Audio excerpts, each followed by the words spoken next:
Ron DeSantis humiliated as 6 Florida legislators switched their endorsements to Trump. The Republican primaries are not far away, and Trump's victory seems all but certain in his long-shot candidacy to become the Republican presidential candidate. Florida Governor Ron DeSantis, R., is getting handily beaten by former President Donald Trump.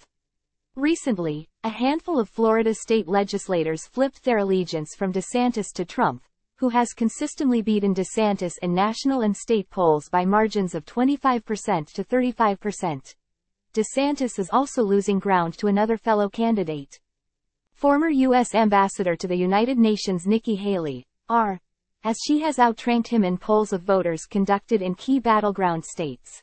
6 Republican state legislators recently switched their endorsements from DeSantis to Trump, according to The Messenger, including Senator Debbie Mayfield, Representative Jessica Baker, Representative Webster Barnaby, Rep. Alina Garcia, Representative Kevin Steele, and Representative Randy Fine, one of DeSantis' biggest allies in the state legislature. The news you care about. Reported on by the people who care about you. This race is over, and people are basically trying to decide whether they want to join the winning team.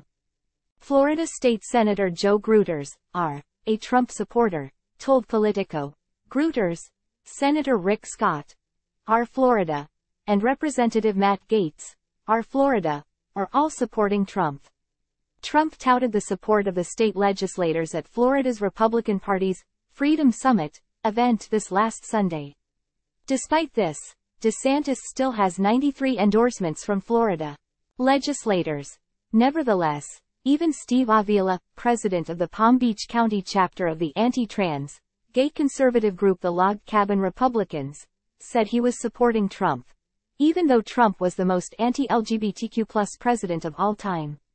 Avila said that DeSantis should drop out of the presidential race. He's not going to win.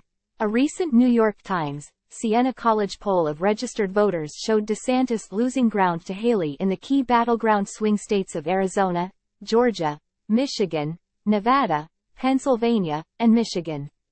Additionally, DeSantis has been polling terribly in the first 3 states hosting GOP primary elections, Iowa, New Hampshire, and Nevada. Instead of talking about DeSantis' policy positions, late-night comedians have clowned his handling of the so-called heel-gate controversy, public theorizing that he wears high-heeled lifts in his boots to make him appear taller. Last month, Trump shared photos of DeSantis. Captioned, "Tell me he's not wearing hidden heels." DeSantis responded, "I'll tell you this. If Donald Trump can summon the balls to show up to the debate, I'll wear a boot on my head."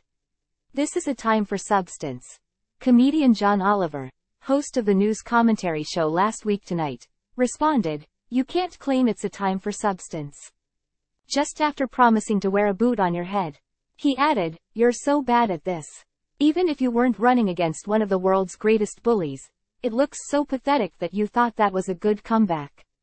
Never before has a politician had such kid with a rolling backpack wearing a tie to class energy. The next Republican TV debate is in Miami on Wednesday. Trump won't attend, just as he skipped the last 2 debates.